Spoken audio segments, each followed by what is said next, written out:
না, খুব উপদেশটা বানাও কিছুদিন আমি এক নজর পড়ে ফেলাই দিচ্ছি।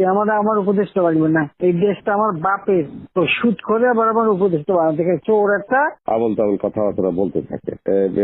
আবার আপনার কাছে চিঠিও দিছে দেখলাম আর খোলা চিঠি। খোলা খোলা চিঠি আর কি।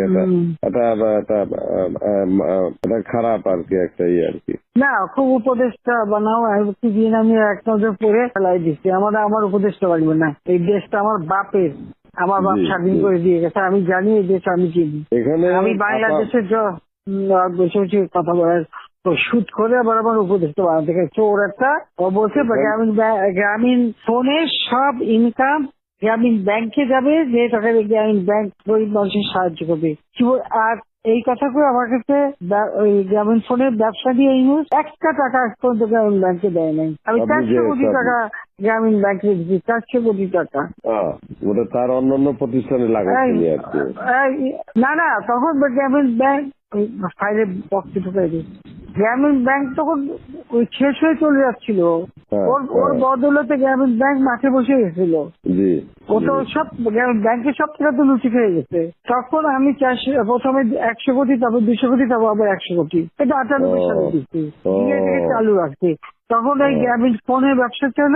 এই ব্যবসাটার থেকে যে লাভটা হবে সেই টাকাটা চলে যাবে গ্রামীণ ব্যাংকে, রেগুলার গ্রামীণ ব্যাংকে একটা সোশ্যাল ইনকাম থাকবে।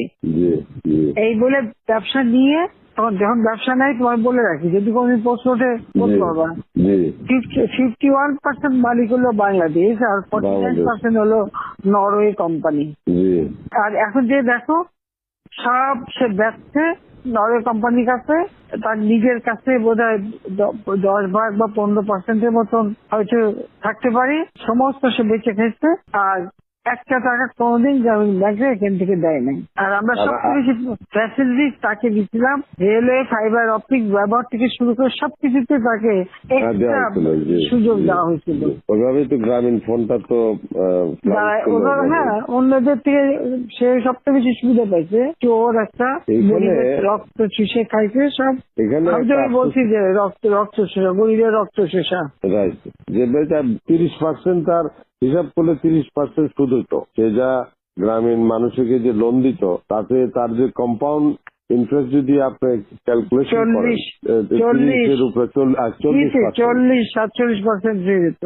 দেখে এমন হয়, তাহলে আর লোকের আর কি থাকবে, ও তো গরিব আরো বেশি করে হয়ে যাবে। তোমরা তো ইতিহাস জানো না, হিলারি ক্লিন্টনে নিয়ে গেছিল যশোরে, তার হাত দিয়ে গ্রামীণ ব্যাংকে ঋণ দেওয়ালো।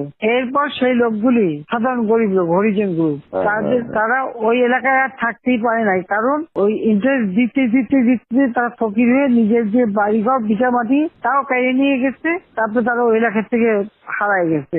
দেন আমি খুঁজছি, একজনের পাশে খাগড়াছড়ি, সেখানে যে এসে কাজ করে খায়, আর একজন বোধহয় নীলফামারী নদী আসবে কোথায়, যে এরা ওই পরিবার সদস্য ওই এলাকা থেকেই হারাই গেছে।